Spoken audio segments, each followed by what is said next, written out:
Members, I call the committee to order. We are here today to provide an opportunity for members to ask questions in Committee of the Whole of the Minister of Indigenous Relations and Reconciliation on the Tsawwassen First Nations Final Agreement amending Agreement Number 2. Debate today must be relevant to the matter. I remind members that the standing orders and practices of the House with respect to the conduct of proceedings of Committees of the Whole House apply to these proceedings. Does the Minister have any opening remarks? Madam Speaker, indeed I do, and I'd like to begin my remarks with a full appreciation of the significance of this moment.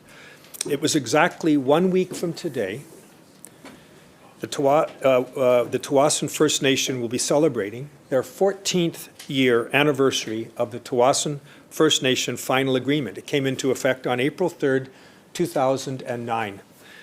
We're joined today by Chimkwat, Executive Councillor Valerie Cross, and Kwantiltunat, Kim Baird, the Chief Administrative Officer for Tsawwassen First Nation and former Chief of the Tsawwassen. I'd also like to extend my sincere congratulations to Chiefs Squamish, Laura Cassidy, the elected Tsawwassen legislators, and all members of their community on the 14th year anniversary of the Tsawwassen Treaty. Over 14 years ago, I was honored to have had the opportunity in a different capacity to have worked alongside Tsawwassen First Nation during their negotiations. It's a great privilege for me to again be on this journey with Tsawwassen First Nation, this time in my capacity as Minister of Indigenous Relations and Reconciliation, and together with my colleagues from all sides of the House. It's especially meaningful to be joined by Valerie and Kim. A decade and a half ago, it was October 15th, 2007, Kim Baird stood before the House in an address as the Chief of Tsawwassen First Nation during the first reading of the Tsawwassen First Nation Final Agreement Act. On that momentous day in 2007, it was the Honourable Member for Abbotsford West, who was then in his capacity as Minister of Indigenous Relations and Reconciliation. It was he who introduced Bill 40 and successfully led it through the debate of this House. At that time, the member for Abbotsford West eloquently said the following: "I'm very privileged on behalf of the government to stand in this chamber and present what is in effect a new chapter in the history of the province, a chapter that presents opportunities for the future and creates a new way forward for Tsawwassen First Nation." Hailed as a landmark statute, the Tsawwassen First Nation Final Agreement Act was British Columbia's first urban modern-day treaty. Indeed, it was the first treaty negotiated under the BC Treaty Commission process.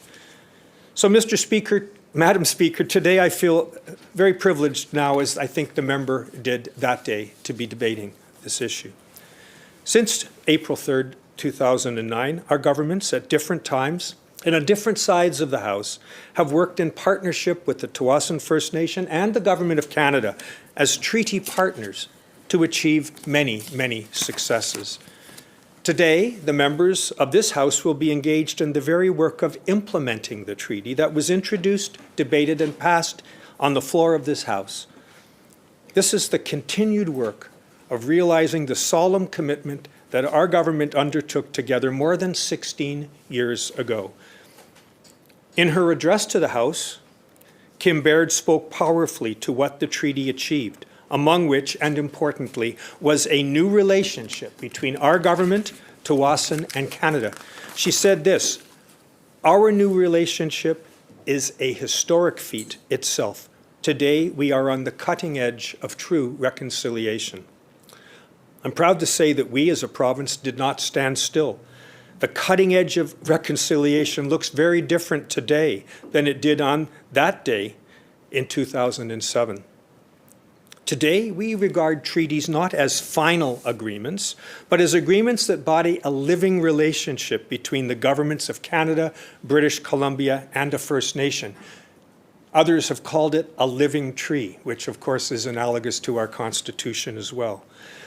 We continue to work with our First Nation and government partners to recognize and to protect Indigenous rights and align our work with the United Nations Declaration on the Rights of Indigenous Peoples, as we are now mandated to do under new provincial and now federal legislation.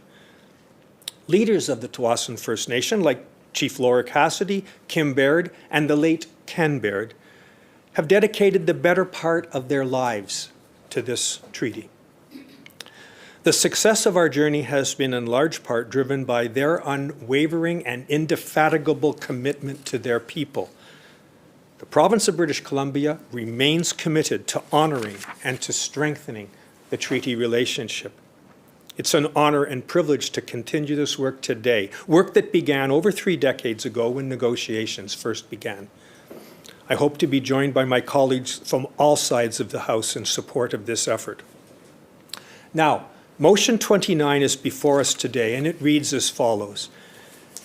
Be it resolved that pursuant to Clause 6 of Chapter 23 of the Tsawwassen First Nation Final Agreement, the Legislative Assembly of British Columbia consents to the amendment of the Tsawwassen First Nation Final Agreement, set out in the attached Tsawwassen First Nation Final Agreement Amending Agreement Number 2. The amending agreement allows treaty members to continue to keep their Indian Act tax exemption status in their treaties either indefinitely or until that treaty nation determines it's appropriate to end it. For taxes that fall under the original 12-year exemption period, this amendment retroactively extends the period for 2 years, given that we are now beyond the initial 12-year period contemplated. And most importantly, it reinstates the tax exemption for all federal and provincial taxes as of the day the amendment comes into force. It will not apply retroactively. The exemption only applies to eligible Tsawwassen members and other First Nation individuals on that portion of Tsawwassen treaty lands that was formerly reserve land and other reserves in Canada. Tsawwassen members will not be exempt from applicable taxes on goods and services purchased outside of those lands and will not be exempt from income earned off those lands. So, for example, Madam Speaker, a Tsawwassen member who resides on Tsawwassen's former reserve lands, but who works at the Tsawwassen Mills Mall or at the BC Ferries Terminal, has been and will continue to have to pay income taxes. Now, before I take questions, I should introduce the staff who are here with me today. To my left is Tom McCarthy, the Deputy Minister of Indigenous Relations and Reconciliation. Behind me is Jennifer Mellis, Assistant Deputy Minister of Strategic Initiatives and Partnership Division of the Ministry of Indigenous Relations and Reconciliation. And last but not least, Steve Hawkshaw, who is a Senior Executive Director of the Ministry of Finance's Tax and Assessment Policy Branch. Thank you, Madam Chair. Thank you, Minister. I now call on a member from Vancouver, Langara, who is the official opposition critic of Indigenous Relations and Reconciliation. Thank you, Madam Chair, and I appreciate the opening comments from the Minister for this important discussion that we've had. I know that with the abbreviated session that we have here, though, I'm going to forego the opportunity to respond. I think we have the opportunity, certainly after Executive Council Member Val Cross from the Tsawwassen Nation speaks to all of us in the chamber at 5 o'clock. So with the limited time that we have at this juncture, I would just welcome former Chief Kim Baird, my colleague here, former Minister of Indigenous Relations and Reconciliation, as was noted by the Minister, who were both instrumental at the time 14 years ago in the work that preceded that over another 14 years to get to the point of a historic treaty arrangement with the Tsawwassen First Nation. But let me just jump into, Madam Chair, our line of questions, given the limited time that we have here today. On March 8th, I wrote a letter to the Minister to request that this matter be referred to the Select Standing Committee of Aboriginal Affairs. And we had discussion between our House Leader, the House Leader for the third party, the House Leader for the government, with the Minister and myself about that letter and response. And the understanding was that this matter would be referred to the Select Standing of Aboriginal Affairs. I understand in more recent conversation that the Clerk of the House provided input to the Government House Leader that it would be more appropriate to have the proceeding dealt with here by way of this Committee of the Whole. I'd just like, through you, Madam Chair, to the Minister to comment on his understanding on behalf of the government as to why we are doing this in this forum in an abbreviated manner when, and to clarify, through you, Madam Chair, to the Minister, is there any expectation that we will actually give the opportunity for Executive Council Member Valerie Cross and Kim Baird to speak on behalf of the nation in this forum?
Minister. Well, thank you very much, Madam Chair, and thank you to the member for Vancouver-Langara for reminding us again of the presence today of one of the three signatories of that treaty back then, currently the member for Abbotsford West. It was Chuck Strahl, if my memory serves, from the Government of Canada, and then Chief Kim Baird, who signed the historic agreement. Now, on the issue, I think the member is correct. The procedural issue that he raises, I believe it was correct to say, as he did, that it was the clerk who considered that it would be more appropriate for the process to unfold in this fashion, that is, to be debated in a committee of whole context rather than resorting to naming a new committee and the like, which would have been required. And so that was what we have done. The members then asked whether Chimkwat, Valerie Cross, on behalf of the Tawasan Nation, would be speaking in this chamber. I can advise that it has been agreed amongst the parties earlier today that she will have the privilege of speaking in the main chamber at approximately 5:10 p.m. Member. Thank you, Madam Chair. And I do appreciate the Minister at this outset providing, because there's going to be a fairly quick back and forth necessary given the limited time that we have. So I do appreciate the need to confer, but then respond in the manner that he just did. And this is the challenge, though, Madam Chair, with the process that we have here. The reason why the official opposition have requested the opportunity to have this referred to the Select Standing Committee on Aboriginal Affairs, and I know that the member for Sandwich North and the Islands and the House Leader for the Third Party agreed with this recommendation and request, is to give voice to nations in our province. And yet to date, this government has not yet stood up that committee, which the member from Sandwich North and the Islands and myself is a member of, are members of.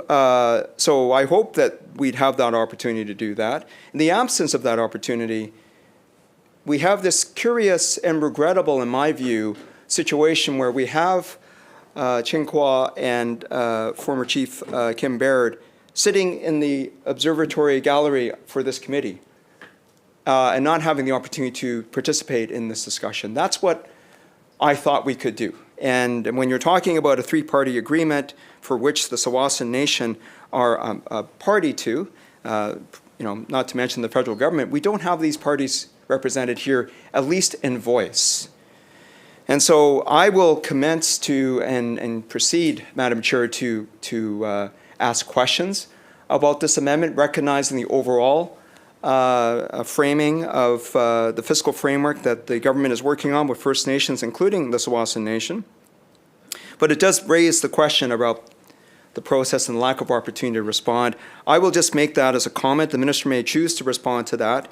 But let me go to my first question here, which is, in terms of how did we get here, we understand that the amendment which is attached to the motion was signed by the federal government and the Tsawwassen Nation and approved by those two parties in November and December of 2022. And yet, this government chose not to table that motion to make this amendment until March 7th, I believe, which for discussion on the last day before the House rose before the two-week constituency break. So through you, Madam Chair, to the Minister, why was there such a delay of 3 to 4 months before the province of British Columbia brought forward this motion, which has resulted in a very constrained way in which we're dealing with this proposed amendment?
Minister. Well, thank you again, Madam Chair.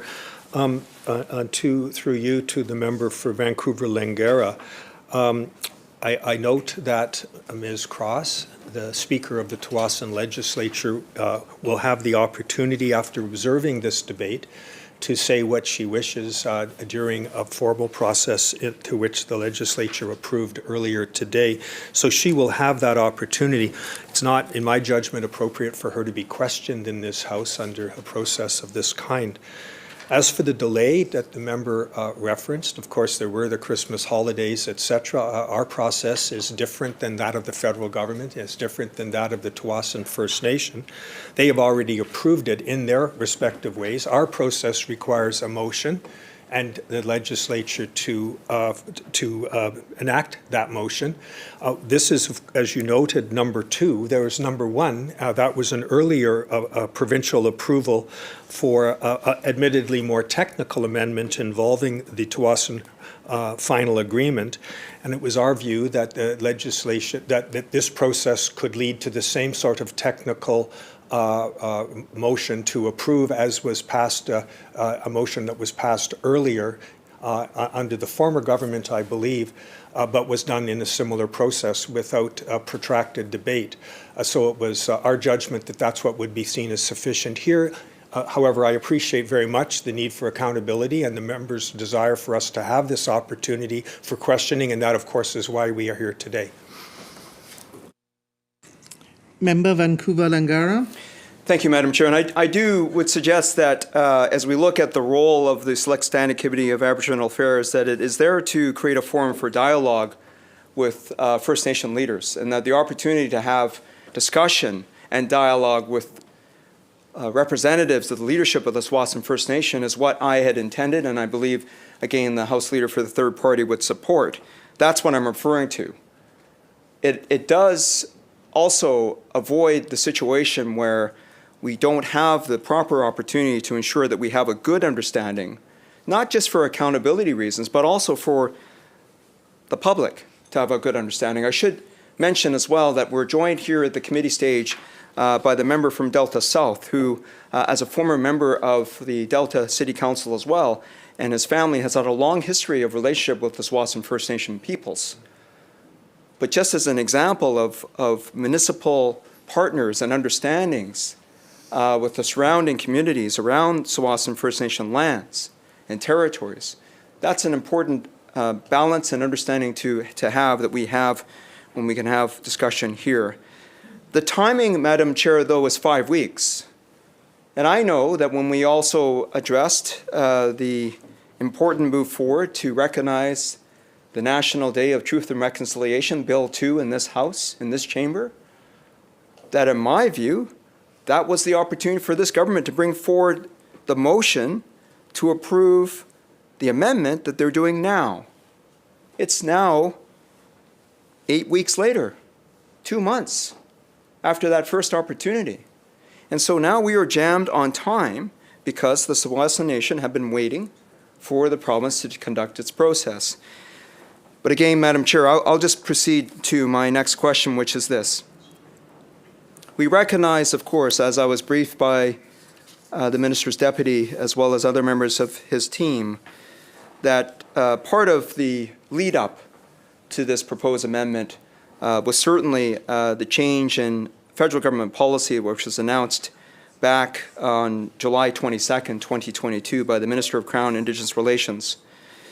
And that change related to the discontinuation of the Section 7087 of the Indian Act and the removal of federal tax exemption on First Nations reserved lands as being a significant disincentive to advancing self-government, a divisive issue within communities that had recently signed modern treaty arrangements like Tsawwassen First Nation, as well as being a material barrier to other nations wanting to enter into modern treaties.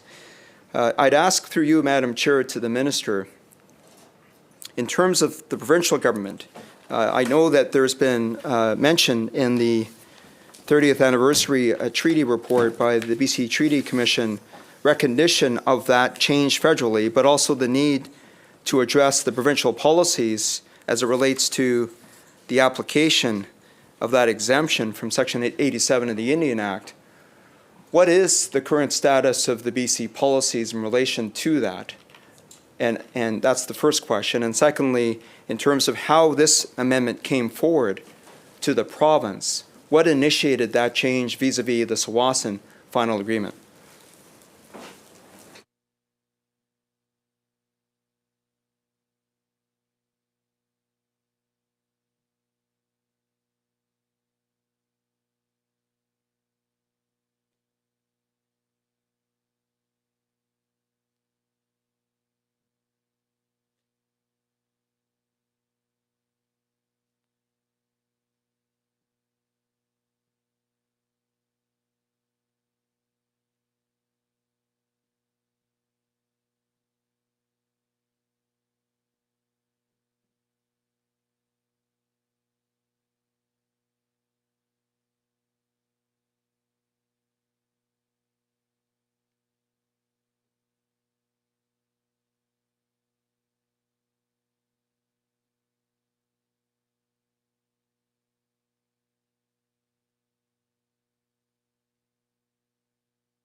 Minister. Thank you so much, Madam Chair. And through you, I'd welcome the member for Delta South, who is joining us. As the member for Vancouver-Langara noted, has had a huge, extensive involvement with this file. So we welcome him to our proceedings. I know the member is anxious to talk about content, but since he's again raised process, I'll just say a couple of comments in response. I failed to see, perhaps I'm not clear, it wasn't clear to me at least, how this has to do with a day to celebrate, at least to commemorate, not celebrate, National Truth and Reconciliation Day, to commemorate the history of Indigenous peoples, colonialism, and a better path forward in the future.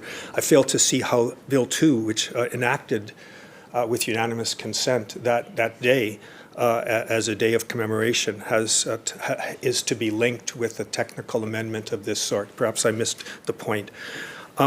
I can report that when the member wrote to me seeking this process, he failed to mention, as he said in his opening remarks today, that his goal was to have a, quote, dialogue with Indigenous leadership. That did not appear in his letter of March 6. Rather, he sought a, quote, fulsome and thoughtful consideration by the committee he wished to be the process in which that debate would occur. So, in terms of delay, as a result of his understandable desire for accountability, which we entirely support, that has led to 21 more days of delay, just for the record. So that's the delay issue and process question. But his main questions had to do, I think, in fairness, with the content of the policy, which we can now address. The old policy, in terms of Section 87, I pause to say Section 87 of the Indian Act is a federal statute, but it provides, in very narrow circumstances, I'm happy to elaborate upon, a tax exemption in certain circumstances for Indigenous people. And the old policy was that BC's modern treaties were negotiated under a policy that would phase out that tax exemption for eligible treaty beneficiaries on the area that was a former reserve. As you know, Madam Speaker, we extend, and as additional lands are added to the existing, often postage stamp type reserves in order to provide more economic opportunity for Indigenous peoples. Under the old policy that was to be phased out, that taxation, that tax exemption. And under the former approach, the tax exemption was to be phased out after 8 years for transaction taxes, such as sales taxes, and after 12 years for all other taxes, including income and property taxes. That's how it was. So the new policy, the member asked what the new policy is. Well, in July of 2022, Canada said it was going to change its policy approach. And it was to say that that tax exemption would be no longer, if you will, a disincentive for nations to enter into modern constitutionalized treaty arrangements. So British Columbia subsequently revised its provincial approach to allow a similar tax exemption to continue indefinitely, not just for the income tax arrangements, like the federal government had, but also for our other provincial taxes. And that would apply, as a member alluded to new treaties, those nations that are seeking to enter treaties, and in fairness, of course, to those existing modern treaty members who had already gone forward with the great difficulty that the Tsawwassen and other modern treaty nations had to explain to their members why they would be losing the exemption that they've had since, I hasten to stress, before Confederation. This is not a new policy. So that means eligible members or citizens of First Nations who want to sign or who have modern treaties are no longer to be required to give up their tax exemption under Section 87. Finally, the member asked in closing the question of what initiated this particular example in the Tsawwassen First Nation final agreement context. I would say two things. Firstly, because they asked for it. The Tsawwassen Nation asked for that, and we, as a treaty partner, were anxious to do what our Government of Canada counterpart colleagues have done, which is accede to that request. And finally, they asked it because the exemption, the income tax exemption, was coming to a close under their existing treaty. It was a 12-year period. We're now past that, and so they were anxious to clarify exactly where they stand. and we were happy to assist in that regard. Member? Thank you, Madam Chair, and I appreciate that we are doing 2 tracks of discussion here just to double up on the time that we have. And just to finish off on some of the process points in response to the Minister, 2 points. One is in the rapid nature in which this motion was provided to the official opposition, there was very little time to consider the full mandate of a select standing committee on Aboriginal affairs. And in fact, government is in the position, of course, to stand up these committees. That's what we're asking them to do. And so certainly, as the Minister well knows, when you have a select standing committee on Aboriginal affairs, it ought to operate where we're inviting in nations to speak to us about Aboriginal affairs, as it's currently titled. So that would be a reasonable expectation, and the Minister well knows that in the discussion we had after my letter was received on the next morning, detailed discussion on what that might look like, which includes that dialogue.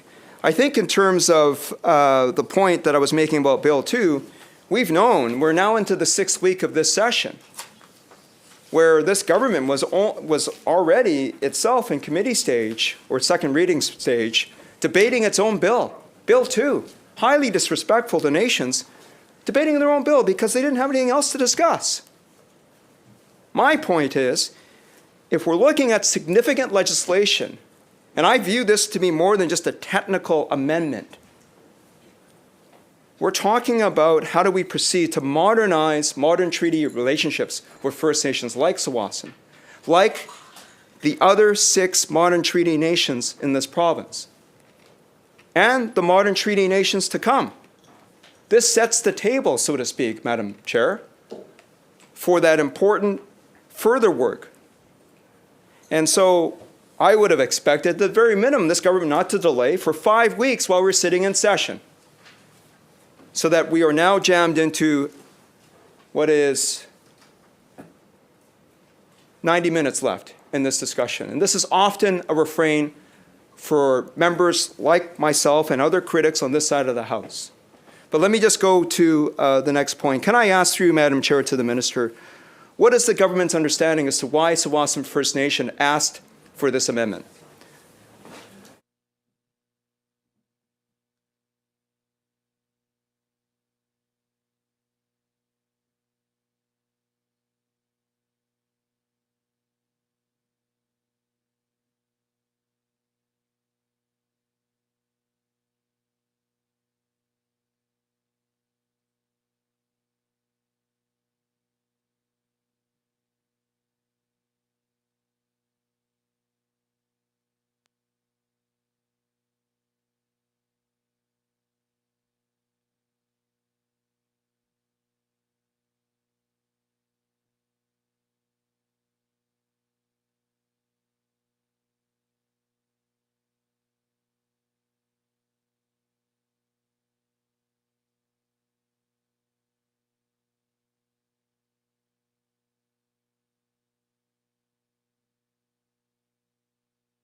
Minister of Indigenous Relations and Reconciliation. Well, thank you very much, Madam Speaker. And I don't want, because the member properly notes the limited time available, to kind of rehash what I tried to explain on the process question earlier. I'm happy to have that conversation with the member. We were ready to go on March 8th, but for reasons I totally respect, we chose to have this delay in order to do this debate today. And I don't wish to, I know there's important substance questions the member wishes to raise, so I won't take any further. But in answer to the question as to how we got here today with the Tsawwassen context, I can only say again that we have new federal policy, and corollary provincial policy to deal with tax exemptions. And it was, for the Tsawwassen, a significant shift and a positive sign of our commitment to conclude treaties and improve existing treaties. That was what we wanted to do. It was very difficult for many nations to accept the benefits of a constitutionalized treaty arrangement when they had to give up something which they've had since before Confederation. The federal minister, Minister Miller, understood that, and that is what led to the federal change in policy and our corollary changes here. And therefore, existing treaties had to be amended to implement the new policy approach. What we do in seeking treaty amendments, Madam Chair, is to require the consent of all treaty parties. So, in the fall of 2022, Tsawwassen First Nation notified British Columbia and Canada of their request to amend their treaty to reinstate the tax exemption for Tsawwassen members. And the amendment before us is to respond to that request. As I indicated earlier, Canada and Tsawwassen have already consented to the amendment through their process. We're the last government to take that step. And we think this is important because treaties, Madam Chair, are no longer documents that are frozen in time. Treaties are like the rest of our Constitution. There is a living tree. We are here to have a continuing, evolving relationship with our treaty partners. We welcome that, and this is merely an illustration of that commitment. Member. Thank you, Madam Chair, and I appreciate the Minister's response, including about process. I would like to ask you, Madam Chair, to the Minister, in terms of the other modern treaty nations, what is the government's approach at this juncture in terms of the existing arrangements with the modern treaty nations in respect of a similar removal of the elimination of the Section 87 tax exemption?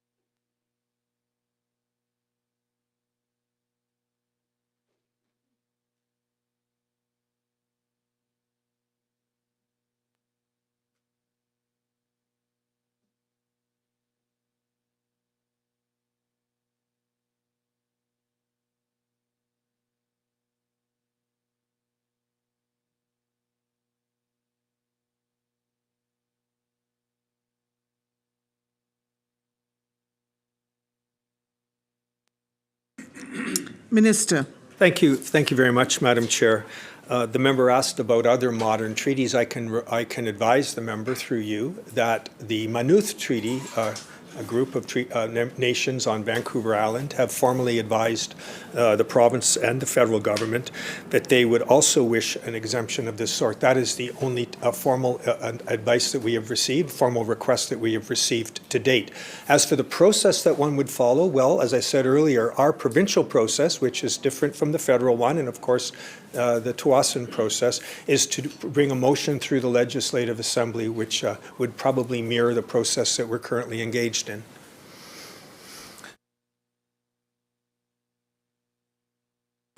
Member. Thank you, Madam Chair. I appreciate the response from the Minister. Chapter 23 of the Tsawwassen First Nation Final Agreement sets out the process whereby British Columbia will give consent to an amendment to this agreement by resolution of the Legislative Assembly of British Columbia. In terms of the living modern treaty approach that the Minister has commented on a number of times here at committee stage, could I ask the Minister just to comment on the government's view as to how the periodic review of the final agreement is implemented here by virtue of this proposed amendment, and secondly, whether there are other amendments that the Tsawwassen Nation will be looking for to their final agreement.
Minister. Well, thank you, and through you, Madam Chair, the member is entirely accurate. Chapter 23 of the treaty sets out a process in the British Columbia context, which is by resolution of the Legislative Assembly, and that is what we are doing now through the motion before the Legislature at the current time. Then the member asks about the periodic review, and again, I agree. There is a commitment in the Tsawwassen Treaty that after 15 years there would be a review. And that is something that would probably require a different process yet to be finalized, of course. But that could, I want to note that amendments can be sought by any party at any time. That is the nature of the living tree analogy, the ongoing ability to reflect change as circumstances dictate in our relationship together. So it could be Canada next time that would seek an amendment, and the parties would have to decide how and whether to address that request. Just as Tsawwassen came to us and said, in light of a federal and now provincial policy, we would like our treaty to be amended in a consistent manner, and we have agreed to bring this resolution before the Legislature to address that. Member. Thank you, Madam Chair, and I certainly agree with the Minister that the way the provisions work within Chapter 23, certainly on a plain reading, any party can propose an amendment, which is what has been done here. The Chapter 20 relating to taxation does, again, contemplate, Madam Chair, that the parties had it in mind that there would be taxation power agreements, and that the arrangements between the parties would be set out and provide flexibility, let's say, for future agreements to be entered into. I'll get into that in a moment, but again, just to recognize where the government currently is, and recognizing both under the DRIPA action plan, where there is action items calling upon meaningful discussions with nations around the new fiscal relationship. We've certainly seen that on Bill 38 in the last sitting relating to Indigenous self-government, taking back responsibility for care of Indigenous children. Another set of fiscal relationships, a discussion to be there. So keeping that in mind, are there any amendments that the province is considering to this arrangement?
Minister. Thank you. Thank you very much, Madam Chair. And I appreciate the member's question. There are so many things that we are doing differently in light of the Declaration on the Rights of Indigenous Peoples Act. We have an action plan. A member noted that. We have a new fiscal relationship that is being forged through lots of dialogue with the leadership and modern rights and title holders.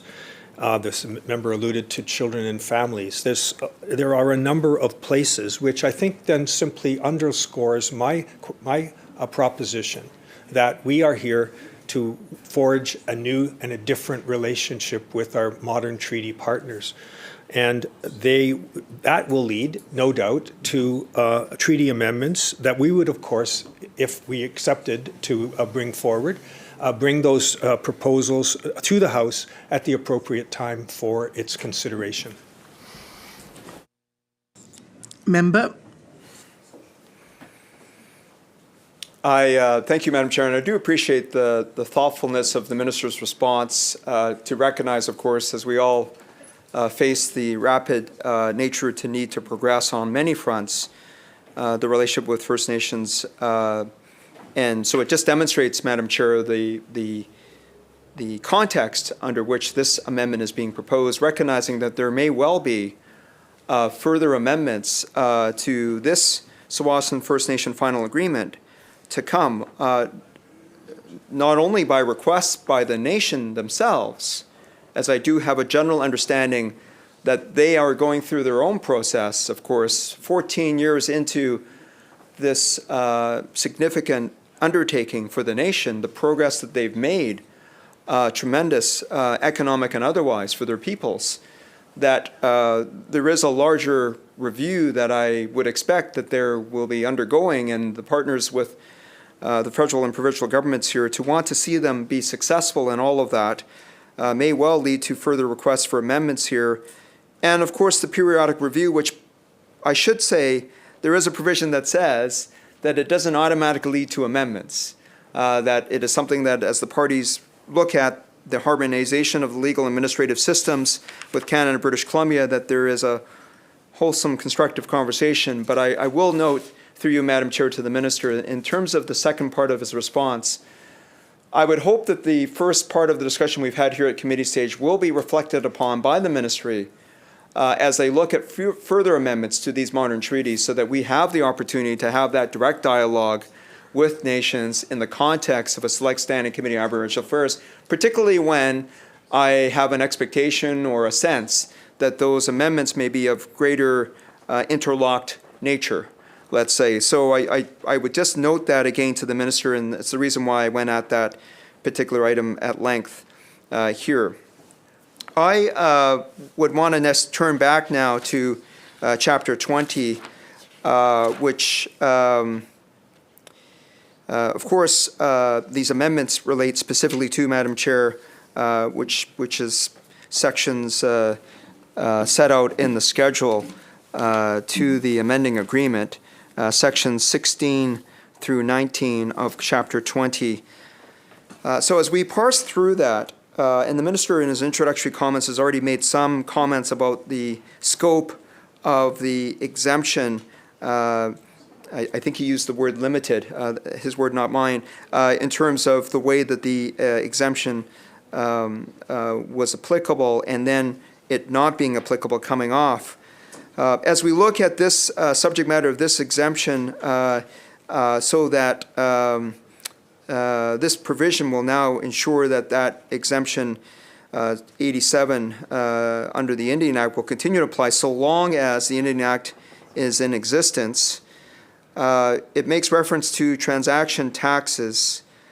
So if I just work through that, Madam Chair, through you, 16 sub A says, under the current agreement, that in respect of transaction taxes, as defined in the agreement, that as of the first day following the first day of the first month following the 8th anniversary of the effective date, which would have been in May of 2015, May 1st, I suppose, that the exemption would no longer have any application to a SAWASN member. So if, first of all, the Minister can confirm on that day what happened with those transaction taxes, and whether, as the parties talk about under Section 22 of the final agreement, the parties would enter into a tax treatment agreement which came into effect on the effective date. So presumably there was a tax treatment agreement in effect, and under the terms of that tax treatment agreement, is it the case that those transaction taxes by agreement would be collected by the province and then transferred to the SAWASN First Nation under the terms of that agreement?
Minister. Thank you so much, Madam Chair, and I do want to do justice to the member's thoughtful question, but I just want to say the member noted that, in his words, the tremendous progress, economic and otherwise, of the Tsawwassen Nation. I just want to confirm what he said. I had the honor to tour the nation's developments in the last while, and it is truly staggering for British Columbians to see, as I did, frankly, for the first time in a decade, just the enormous changes that have occurred there and the positive nature of what those changes have meant, from youth facilities to elders facilities currently under construction to enormous developments such as Tsawwassen Mills Mall and a fulfillment center by Amazon. It is truly staggering to see what this nation has been able to do with a modern treaty. It's instructive, and the member is absolutely right. It does reflect, in his words, tremendous progress, economic and otherwise. Now, in terms of the specifics of his reference to Articles 16 to 19 of Chapter 20, I can confirm to the member that, yes, indeed, 8 years later, transaction taxes have been collected from members of the nation. The transaction taxes include such things as PST, GST, motor fuel taxes, property transfer taxes, and the like. These transaction taxes have been exacted. Yes, indeed, there was a taxation treaty, a tax treatment agreement that was put in place, and it followed as the member has suggested it would. Member? Thank you, Madam Chair. And I just want to make a personal note that one of the reasons why I'm very aware of the significant economic developments of the Tsawwassen First Nation is that, as is disclosed annually in my members' conflict of interest disclosures, I have a minority interest in a company that has a lease under a head lease with Hoop, which is a 99-year lease with Tsawwassen First Nation for warehouse spacing on Salish Seaways, which is located next to the Amazon Fulfillment Center. This company is in the 3PL logistics. So I do have on occasion, as a shareholder, opportunity to visit that new facility over the last number of years, and certainly do appreciate all the economic activity that Tsawwassen Nation has been supporting in many ways, including in terms of our supply chain facilities and getting products to market. Just on the point, though, if I could ask through you, Madam Chair, to the Minister, for further elaboration and clarification on the tax treatment agreements that have been entered into between the province and the Tsawwassen First Nation. How many agreements have been entered into, and what do those agreements pertain to?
Minister.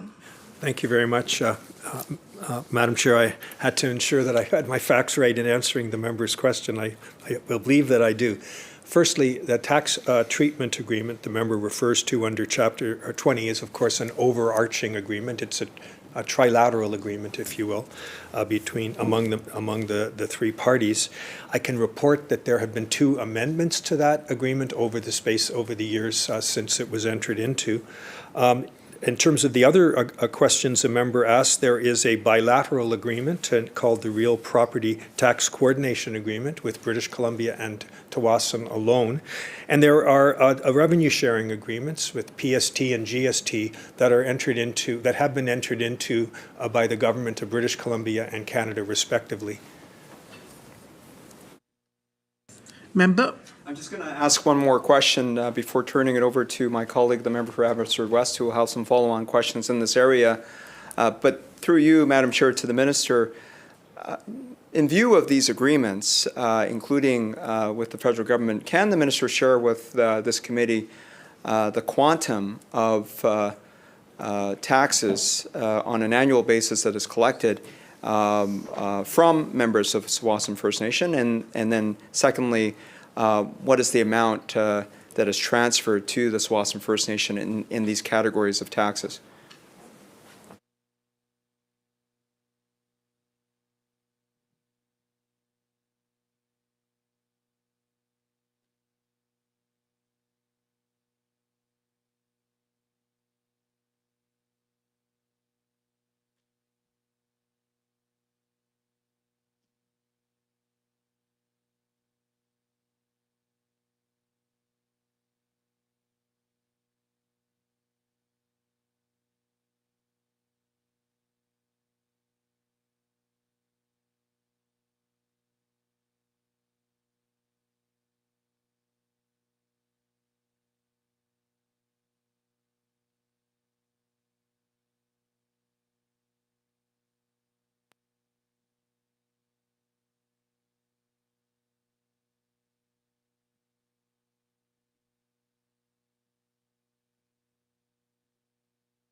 Minister?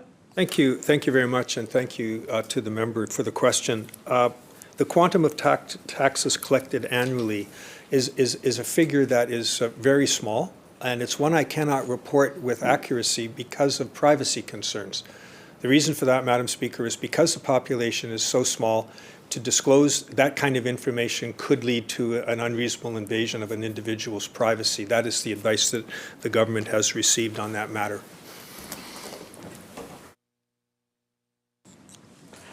Member from Abbotsford West. Thanks, Madam Chair, and to the Minister, and of course to our visiting delegation from the Tsawwassen First Nation. It's remarkable it's easy to get caught in a little trip down memory lane at a time like this. Chief Councillor Cross or Councillor Cross and former Chief Baird. The one thing I will say is because of their connection to both the signing of the agreement in principle and the final agreement, I have a pretty good idea that former Chief Baird's 2 daughters are now adults, given the passage of time, and I hope she will convey greetings from this body to the 2 of them as well. So here's, and we've heard about how limited the time is, and I felt obliged, and I am grateful for the opportunity to take a few moments to at least place on the record and remind the committee, and there were a few of us around or otherwise involved, about the significance of the provisions that we are dealing with today, the significance they played at the time when this treaty was being negotiated, and the treaty prior to that modern treaty that was not part of the Treaty Commission process, but was in many ways just as groundbreaking, or perhaps more so, the Niska Treaty. And the Minister will recall that the government of the provincial government of the day in the mid-1990s, 96, 97, 98, in commending the Niska Treaty to the population at large, and then the government of the day in 2006, 2007 in commending the Tsawwassen Treaty to the population of the province at large. Both drew attention to these the provisions of the agreements and the provision of this agreement that we are now purporting to amend.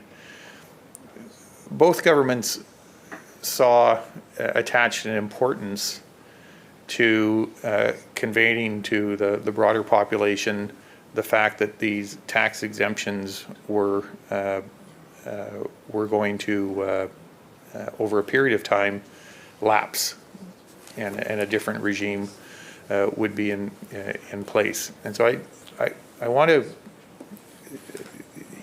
given the prominence of that issue at the time these treaties were being negotiated and subsequently ratified, and this one in particular, and then the Manilth later, the point has been made that nothing is carved in stone.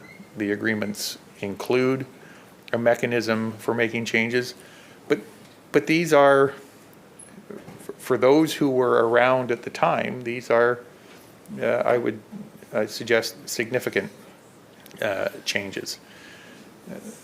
The first thing I wanted to ask, and this has partly been canvassed and will, I'm sure, be canvassed some more when I am obliged to leave for the other chamber.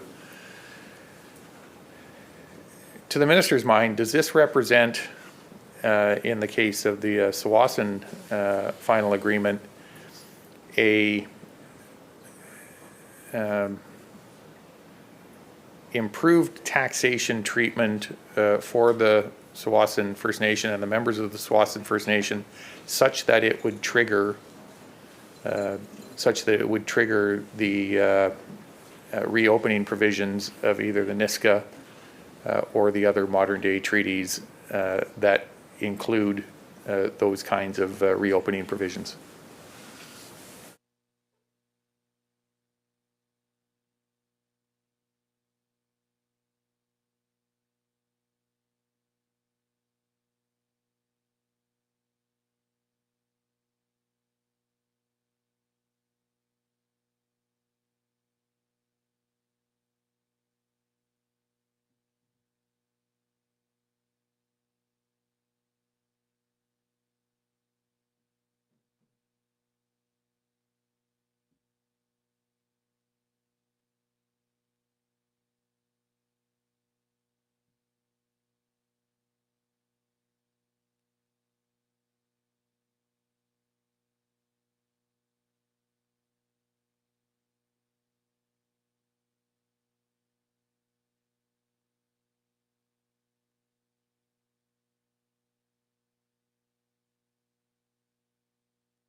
Minister.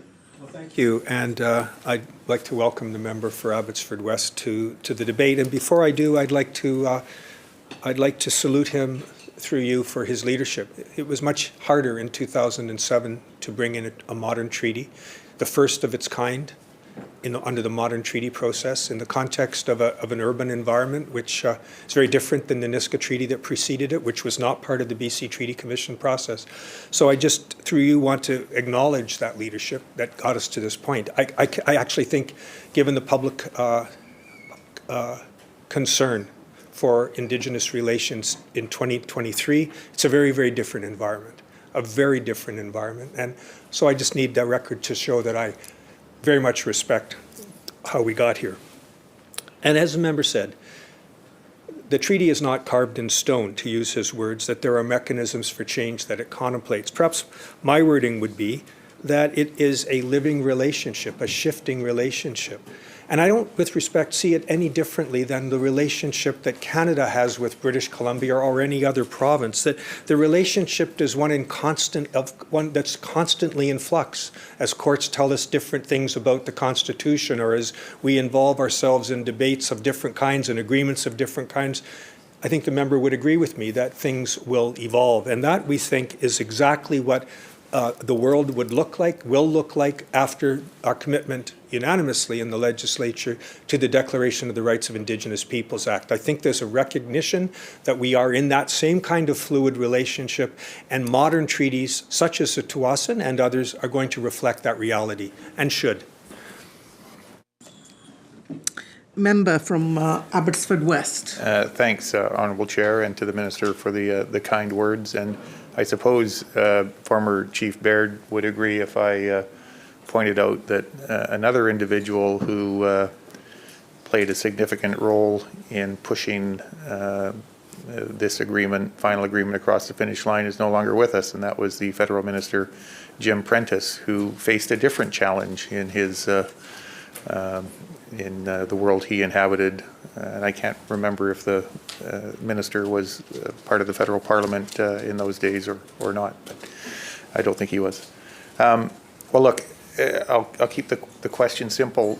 To the minister's mind, does the change being proposed here trigger reopening provisions in the other modern day treaties in BC?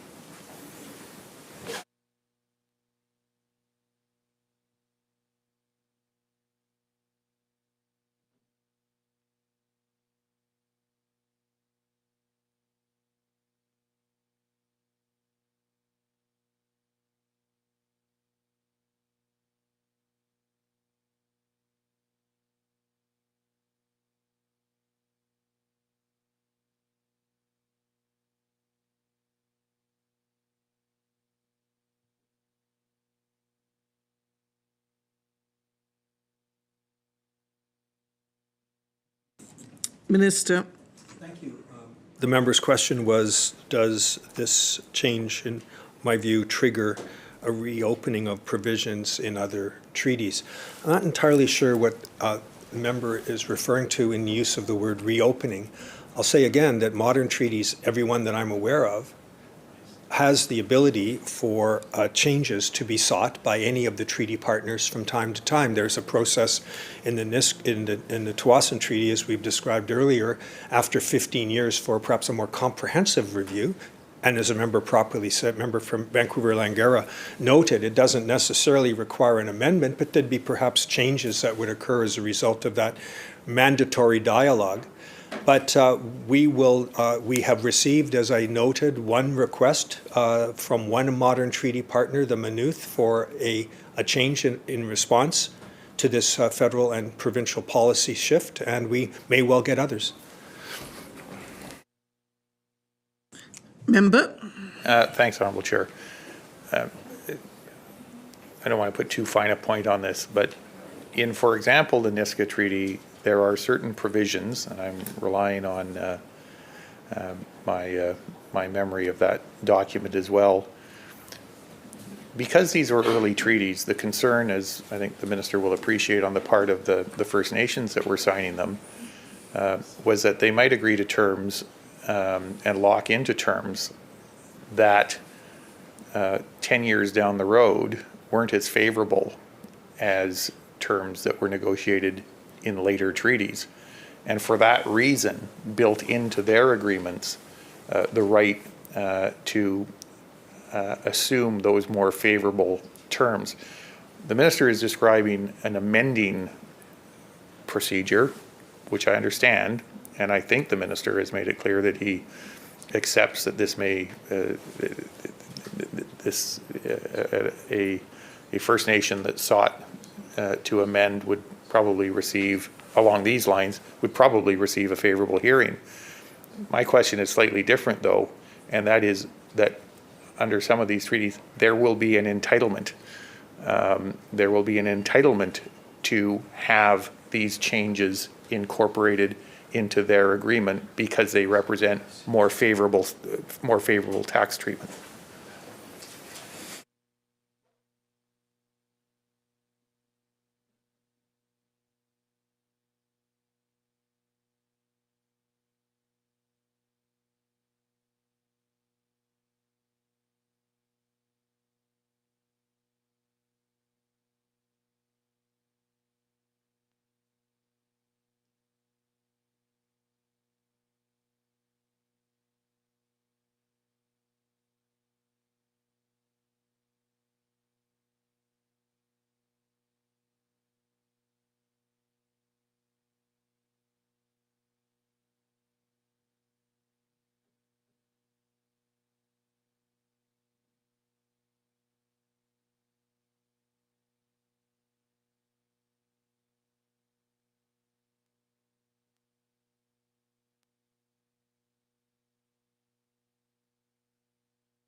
Minister.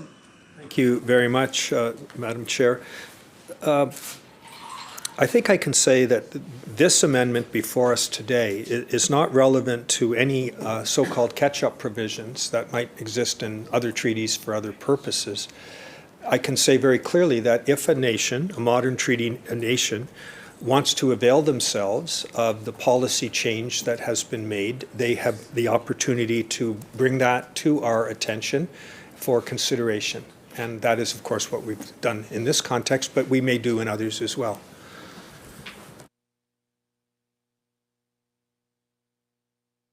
Member. Thanks, Honourable Chair, and I'll use the, and to the Minister, I'll use the terminology that the Minister used. So is it the Minister's information to the committee that the amendment being contemplated here today for the Tsawwassen First Nation final agreement doesn't trigger any of the term he used, catch-up provisions from either the Niska Treaty or the remaining modern-day Treaty Commission treaties?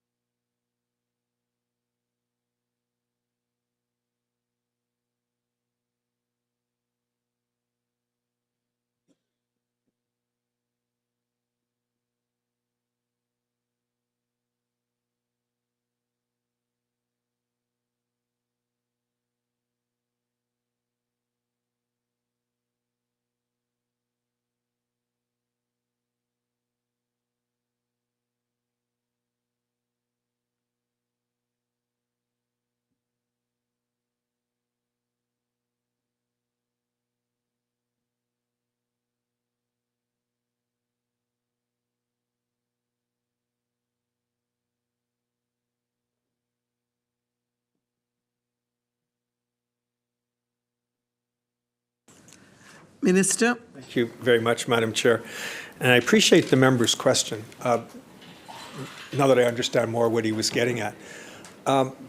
There are 8 treaties that have been entered into when you consider the Maynooth as individual treaties, Tsawwassen, Niska, as well as a modern treaty, but predates the BCTC process.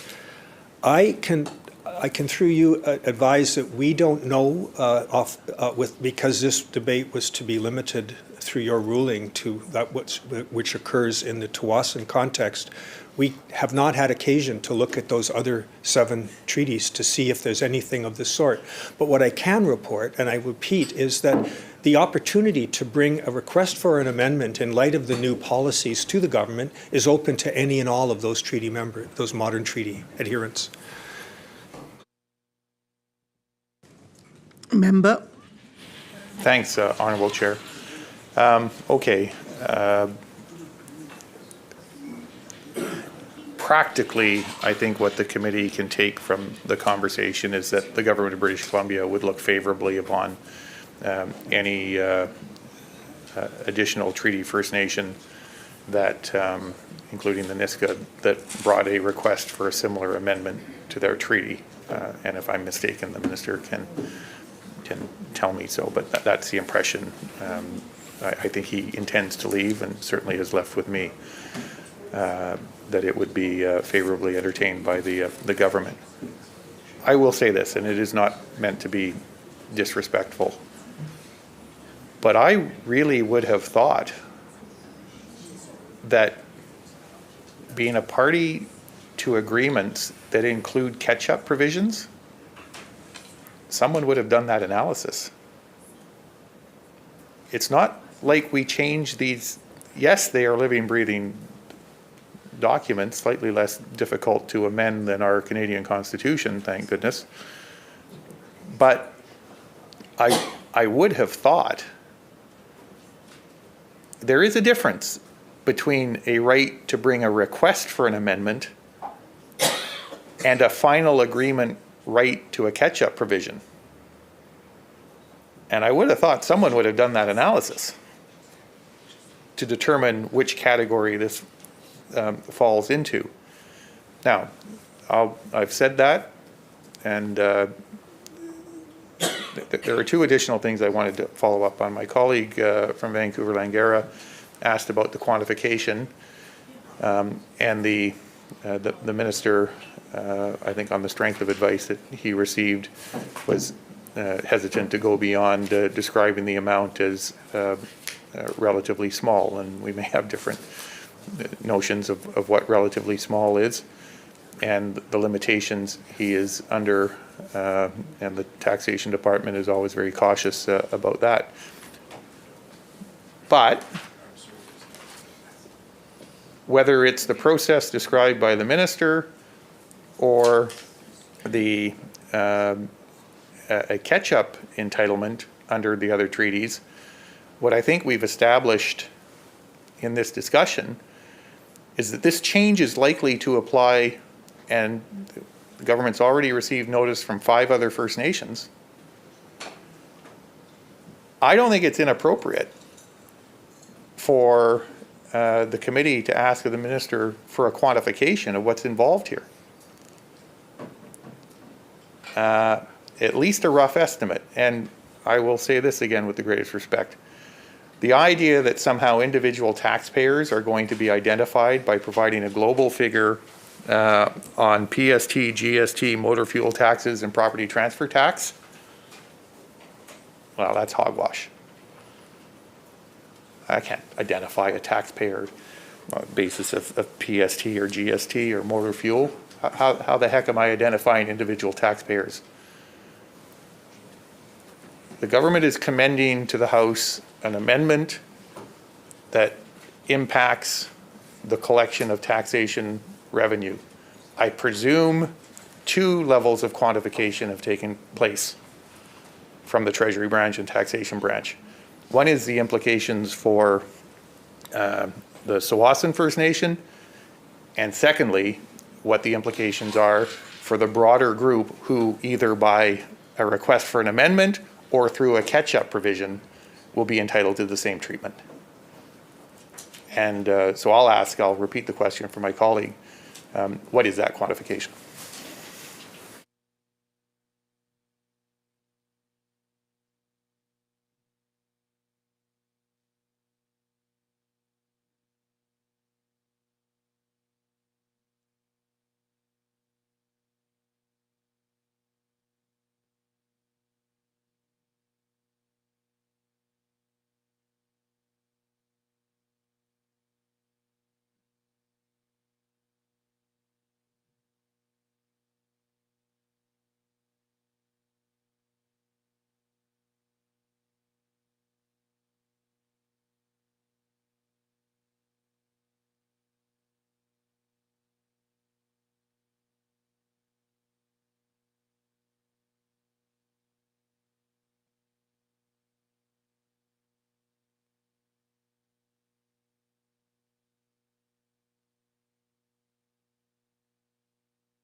Minister. Madam Chair, through you to the member, thank you for the question. I would say that the member made a couple of important points. First of all, because we have been here to discuss the Tsawwassen Treaty Amendment proposal, we did not prepare for questions about other treaty adherence and the so-called follow-up provisions that we have been referring to. I can report to the member that we are not aware of any other treaties that would trigger tax change as a consequence of this treaty. That I can report. We're not aware of any. But I will say through you to the member that I'm more than happy to provide in writing a response to the member's question so we can prepare for it, because it deals with other treaty adherence, not the Tsawwassen before us. The member says it is hogwash, I think, to use his words. There are a relatively small number of members of the Tsawwassen nation who reside on former reserve lands. I want to remind everyone that we're talking about that's finite, smaller amount of land as compared to the modern modern boundaries of the Tsawwassen nation. The government of British Columbia and indeed Canada has an obligation to protect taxpayer information, direct and indirect. There's a mix of public and private records that are involved. And I can report that there is there's no material fiscal impact of what we are doing. And the reason for that, I think, is quite self-evident. Most members who live on what was reserve land are not shopping on that land. They are in fact shopping in Vancouver or in Delta or in the Tsawwassen Mills Mall, which is not subject to this, and where they would continue to pay the same taxes as anyone else. But to give an illustration, if a large purchase were made by a member who meets that narrow category, or a person dies and has to pay probate fees, or has a terminal tax return who lives in what was formerly reserve lands, it's quite readily available to determine, the tax authorities advise me, just who that is. And that is why the governments of Canada and British Columbia have traditionally been reluctant to take a chance on disclosing what is highly sensitive, confidential information. It's not like we can't answer it. There's good public policy reasons, Madam Chair, for taking that position. Member? Thanks, Honourable Chair. I think we're going to agree to disagree on this one, and I'll simply make this conceptual point. The government is well within its right to come before the House and the committee pursuant to the amending provisions of the final agreement and in response to requests it has received from one of the signatories, or two of the signatories perhaps, to the agreement, and commend that amendment to the House. I don't think it's unreasonable, recognizing the implications for not just this treaty, but having made this change on a relatively fundamental part of the agreement. And that's why I began my questions by pointing out how significant that these taxation provisions played in the public discourse of the day. I think everyone recognizes, the Minister has not tried to be evasive about this, that this is a change that will likely become a part of the landscape if there are future treaties, and certainly affect change with the existing modern day treaties. I don't think the government, in all fairness, should be coming to a committee to commend the change and then say, but we can't tell you what the fiscal implications are. And that, in effect, not fiscal implications for, in this case, the Tsawwassen, but also it is a limited number of First Nations that have modern treaties. And what are the fiscal implications? Are they measured in the thousands of dollars, in the millions of dollars, in the And I know there is an analysis because I've seen the taxation, the revenue forecasts in the past. I don't think I'm going to change the minister's mind, but at least the record should show that in seeking support for this amendment, the government has very purposely chosen not to disclose to the committee and the House what the fiscal consequences of this change are for this final agreement and the other ones that undoubtedly will seek to follow it. The minister may wish to respond to that, and if he does, and then I have just one further line of questioning that I'd like to pursue.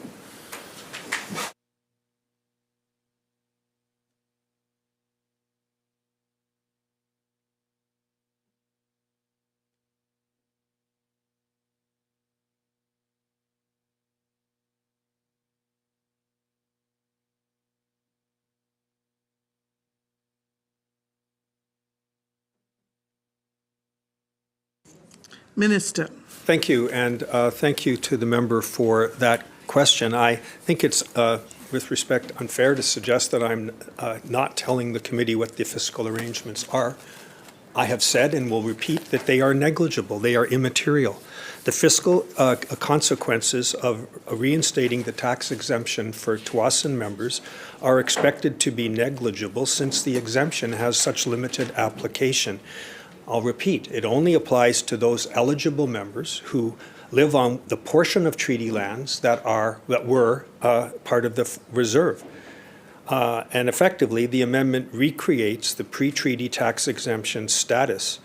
And I can tell, and the member I think would agree, that one of the difficulties that many governments have had over the years in getting nations to consider the merits of modern treaties is because of this situation. And so it was the federal government that initially took the step as the keeper of the Income Tax Act, if you will, to do so, and British Columbia has followed suit because we believe that the minimal fiscal costs of continuing the tax exemption is far outweighed by the benefits that one would achieve. And the best example is the Tsawwassen Treaty itself. To go and see what has occurred in the Tsawwassen lands, treaty lands, since the government of the day was prepared to enter into this has been enormous. And we believe the benefits of that economic activity, not just for Tsawwassen members, but for those in the construction business or in so many other areas, so far outweighs the fiscal consequences that this policy is warranted in a post-Declaration Act world. Member. Thanks, Honourable Chair, and I can assure the Minister and others listening that each time I drive to the ferry and sometimes take a short detour, I, perhaps in a slightly different way, have tremendous regard and perhaps tremendous pride in the work that the Tsawwassen and their leadership have done, and the results that reveal themselves in that community and for members of the Tsawwassen Treaty. All right, last area that I just wanted to canvass quickly with the minister. So we have, in terms of this conceptual change that is right now a concept, will eventually, with the amendment, become a reality.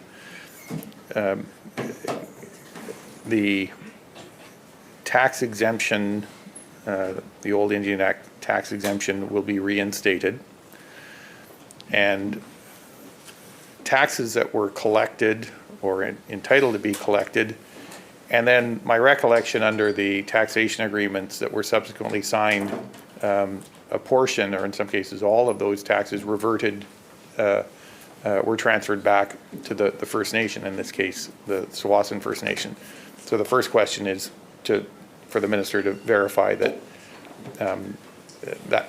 that is correct, that under some of the taxation agreements a portion of those taxes that were collected reverted back to the First Nations. In some cases, it wasn't all, but a percentage of them. And the First Nation government made use of those to make improvements. In agreeing to the amendment,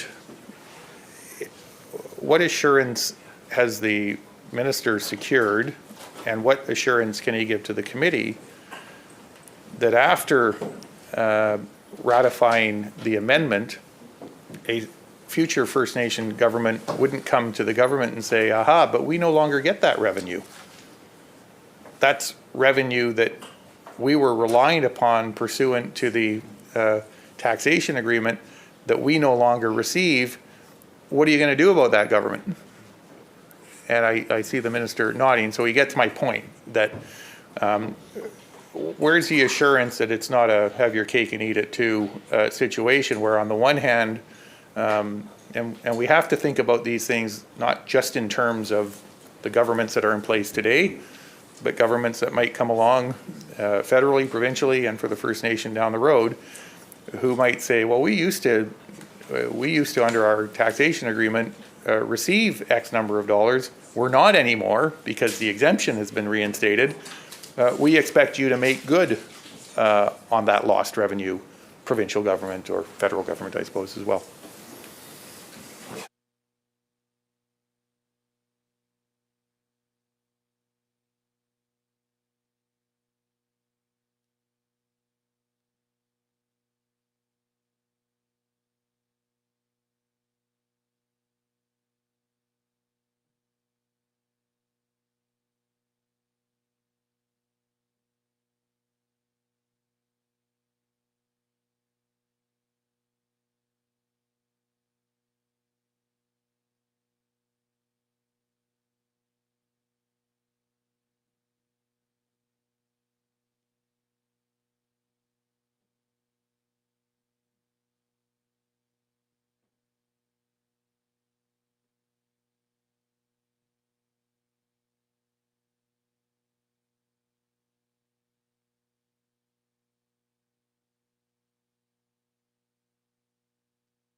Minister of Indigenous Relations and Reconciliation.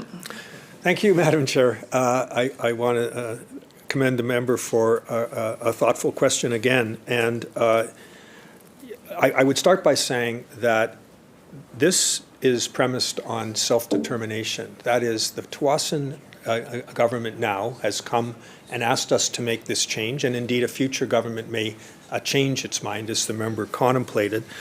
Our policy has been that a future revenue sharing agreement, if it's made, would be only if would only involve a change if the members of the Tsawwassen treaty adherents, if you will, eligible members, they're called under the treaty, agreed to assume a tax burden. Should they do that, they have every ability, and our policy has been to enter into an agreement along the lines the member contemplated. Taxes are collected and could be used by that government. It was their choice to not do that. It was their choice to ask the governments of Canada and British Columbia, following that policy change that has been made, to say, no, we're going to forego that potential revenue as a government, and that is their choice. That, as I said at the start, is what we think self-determination is all about. Member. Thanks, Honourable Chair, and to the Minister. I actually find that answer helpful in terms of understanding the approach that this government, at least, would intend to follow in the circumstance where a subsequent request is presented. I have appreciated the opportunity to participate with the Minister and take a walk down a very happy memory lane, and all of this takes place against the backdrop, as the Minister and my other colleague have said, against the backdrop of a tremendous success story that has not, I'm sure, been without challenges day to day and as any community and government, but it is gratifying to see what strong leadership has been able to accomplish for the folks in the Tsawwassen First Nation. So I'll let the debate continue. Member Vancouver-Langara.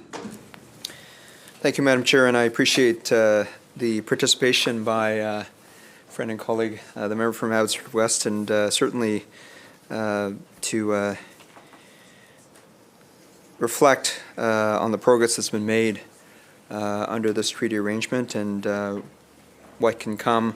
I do appreciate, Madam Chair, the responses from the Minister in terms of the focus of this debate on this particular motion.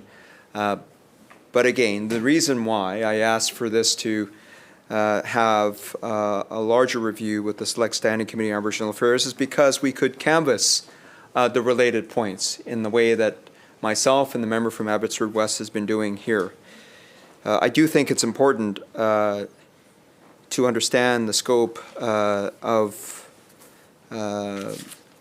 the fiscal implications of this change, not only with the Tsawwassen First Nation, but of course with the other 7 nations under treaty, as negligible and immaterial as the Minister describes it to be.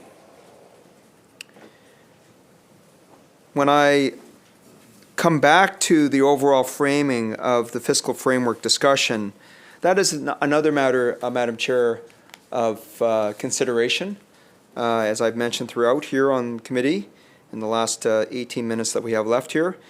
Just to ask the Minister, when I look at the discussion paper for the new fiscal framework on page 8, and I would expect the ministry staff will have that chart, the diagram, by memory, but it is a helpful diagram showing the flows of fiscal transfers and revenue sharing between the federal government, First Nations with dotted lines, and the provincial government. I expect that the reason for the dotted lines is because that is under discussion with First Nations still, and that this diagram is a triangle for which people and land is at the center, and is a current snapshot, so to speak, of the current fiscal flows, and certainly not a statement of the broader, and the quotes that lead into this, the broader economic worldviews of First Nations with the province's intended outcome for the new fiscal framework. So this is the backdrop or the context in which this next step is being taken. So through you, Madam Chair, to the Minister, 2 points. How is the government communicating its change on policy relating to the need not to have the removal of the exemption from taxation under Section 87 of the Indian Act to other modern treaties, the current ones, or other, the Nishka, as well as other nations that are considering modern treaty arrangements? Is the communication through the passage of this motion? And secondly, and this is a more complex question, admittedly, but I'd like the Minister to comment on what is the current vision of the government as to where that new fiscal framework ought to be, meaning the Minister just referred to, of course, the importance of self-governance and sovereignty for the Tsawwassen First Nation. But what does that end state look like for the Minister as we take this next step in response to the request being made by that nation?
Minister. Thank you very much, Madam Chair. It's difficult to do justice to such a question. It was a lot that entailed. There's a sort of a simple. The first part of the first question was essentially about the communications. That's an easier one, but the second one is much more, I think, more important. We are, of course, there are 8 nations. Every one of those nations is aware of this removal of the requirement to have a Section 87 exemption.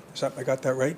The requirement that there's no longer going to be a need in 12 years or 8 years, as the case may be, to get rid of the tax exemption that has previously existed.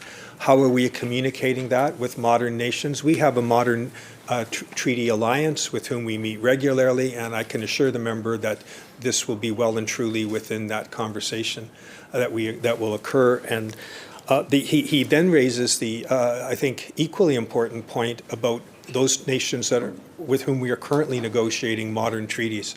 I think the member's aware that we hope to conclude at least 3 of those modern treaties. We talked about that in the estimates debate, And we're hopeful that they will see that this is another reason to embrace modern treaties if they meet the needs of their nations. The Comox, the Kitsilus, Kitsum, Kalem, and the Tumuk Treaty Association are the ones that we think are most ripe, most ready after many, many years. I think this may well be another reason for them to consider a modern treaty, which will yield, I hope, some of the kind of economic and other benefits that have been that the Tawasan Nation has achieved. So that, I think, is the communications piece that the member asked about in his first question. The second question is a question he asks about the current vision of this government of the new fiscal relationship that's being undertaken. I think that's a very, very serious question. We believe at bottom that nations need dependable, certain sources of revenue, just as other governments, be they federal, provincial, municipal, regional district, whatever. They need stable sources of revenue. It's no longer enough to do a deal on a forestry matter, a transaction. It's no longer enough to use the smaller amounts that we used to have with FCURSs, we call them, Forest Consultation and Revenue Sharing Agreements. We are moving clearly beyond that. We are changing our mineral tax revenue sharing clearly. And there are many other sources of revenue that we realize need to be shared with First Nations if they are to achieve the kind of stable government that the rest of us, if you will, in non-Indigenous communities have take for granted.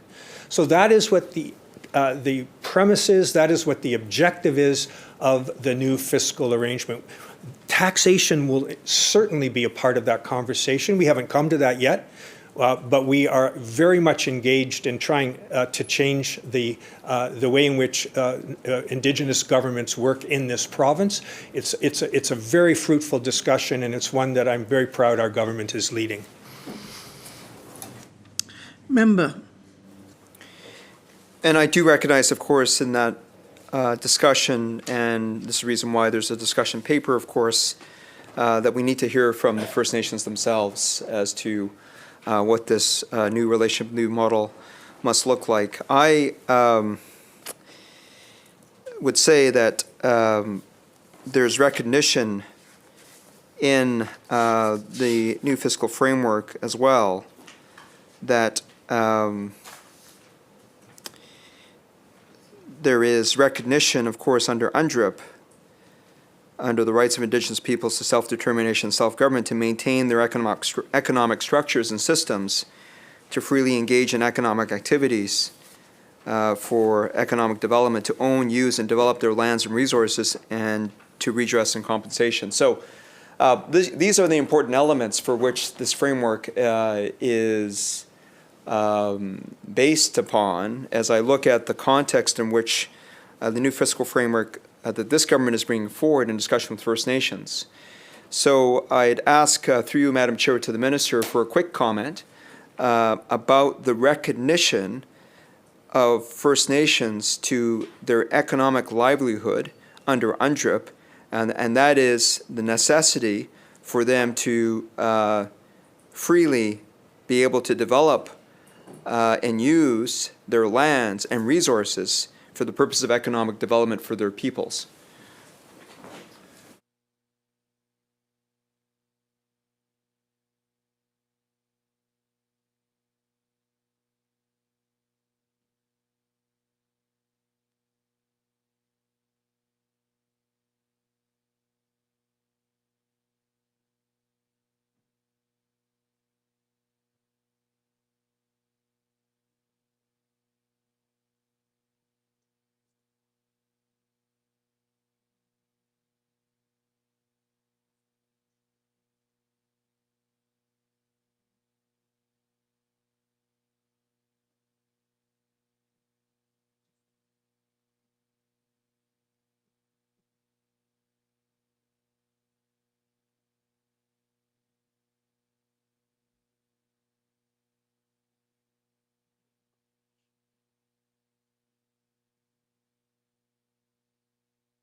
Minister.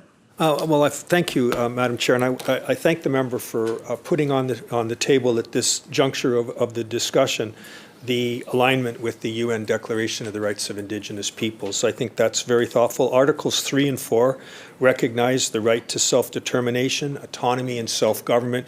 We very much believe that this is what we are doing, and as the member said, the right to freely determine their political status and freely pursue their economic, social, and cultural development. That is what Articles 3 and 4 talk about, and that is exactly what the Tsawwassen have done so successfully since this treaty.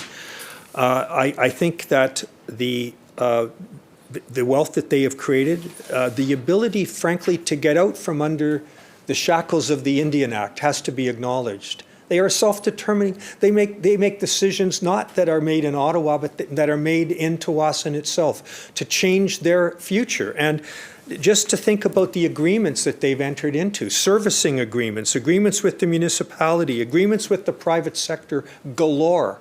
It is extraordinary, and the member for Abbotsford West noted that, as did the member for Vancouver-Langara. It's something we all should take pride in, what they have done, and it's entirely consistent, as the member noted, with those articles of the United Nations Declaration on the Rights of Indigenous People. And I think we all should pause and recognize just how historic this achievement has been. Member. Well, Madam Chair, I appreciate again the opportunity to have this discussion in this manner and as abbreviated as it was. I just have a few clarifying points just before we wrap up in the next 4 to 5 minutes, which is just as we look back at the application of the tax treatment agreement and the various agreements the minister cited that are in place, relating to the taxation that has been collected to date.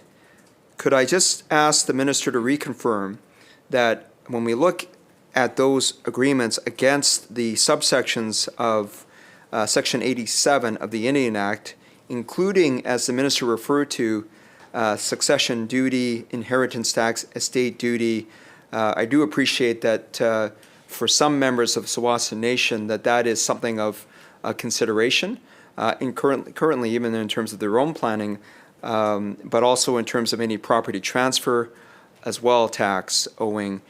So again, through you, Madam Chair, to the minister, this is a point that I don't know that the public is fully aware of the current arrangements under the current treaty final agreement with Tsawwassen, that there had been, or as we look before the passage of this motion, as we go back into the main chamber, this arrangement between the province and the nation in terms of the collection of those taxes on behalf of the nation, and then the transfer of those funds back to the nation itself. So really, in terms of what's been done here, there is a mechanism that's in place that has been applicable to the nation, but the nation actually was receiving transfers and supports back from government in this regard. So I'd like, again, the minister to reconfirm that is the arrangement, that as we go into our speeches in a moment in the main chamber, that is a point that I do think needs to be emphasized so that the general public, as we look at this motion, does have a fuller appreciation of the arrangement in place. And secondly, just my concluding comment and question to the minister is this. We've had the occasion to talk about the rapid change that is necessary to make progress with nations in this province. The minister just made reference to we need to ensure and support nations to be free of the shackles of the Indian Act. I understand what the minister is saying in that regard. I focus on economic reconciliation and economic development. I think the Tsawwassen First Nation has demonstrated over 14 years the progress that they've been able to make under this final agreement. But we need to ensure as members of the Legislative Assembly that we help the public to understand the journey we're traveling together here. Just as I refer back to UNDRIP, and the minister responded on that, I don't know that we all fully appreciate what that means. And so I do think that the reason why this process is important, and I appreciate the patience of the leadership of the Tsawwassen First Nation who are observing this process, is that we need to ensure that the public is informed as we go forward. It's not just government's role to do that. We have a role in that as well. So again, I appreciate the time to date that we're able to spend in this assembly, in this committee chamber. But again, I just invite, through you, Madam Chair, to the Minister to respond. And because I won't have anything else to be able to say after this, by your invitation, I will acknowledge again with appreciation that the Minister nor his team required a recess for a bio break. Twice now, they're keeping their record. It's a good streak.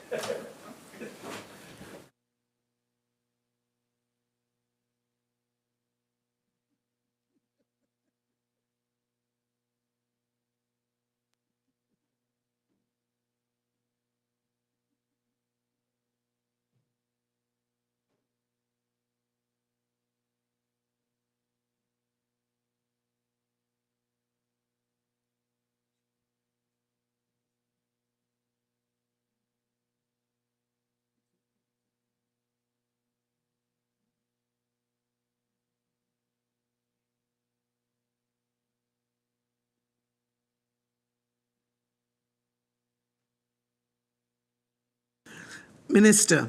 Thank you very much, and thank you, through you, to the member for Vancouver-Langara for the thoughtful questions that were posed today. And I hope that through this process that there's been a better understanding, to his point, through television and whoever may be watching this, of the fundamental changes that have been made as a consequence of the Tsawwassen Treaty. Now, the specific question is, there's been a determination by the nation, in this case, that the PST agreement, for example, that by which their members would have been taxable and revenues would have been collected, will no longer be pertinent, will no longer be in a place, because we're not going to be collecting those in the future should this motion be approved. That is a function of self-determination. That is an example of the leadership that the Tsawwassen Nation has had, and that is what they have sought, I think, by coming to this place and asking us through the motion that is before this House today. Thank you very much, Madam Chair. Members, noting the hour and in accordance with the order of the House, I ask that the Minister move the motion to enable the committee to rise and report to the House. Thank you, Honourable Chair. I move that the committee rise and report completion of its consideration of the Tsawwassen First Nation Final Agreement Amending Agreement Number 2. Members, the question is that the committee rise and report completion of its consideration of the Tsawwassen First Nation Final Agreement Amending Agreement Number 2. Those in favour say aye. Aye. Those opposed say nay. This committee has adjourned and the motion carries. Thank you, everyone.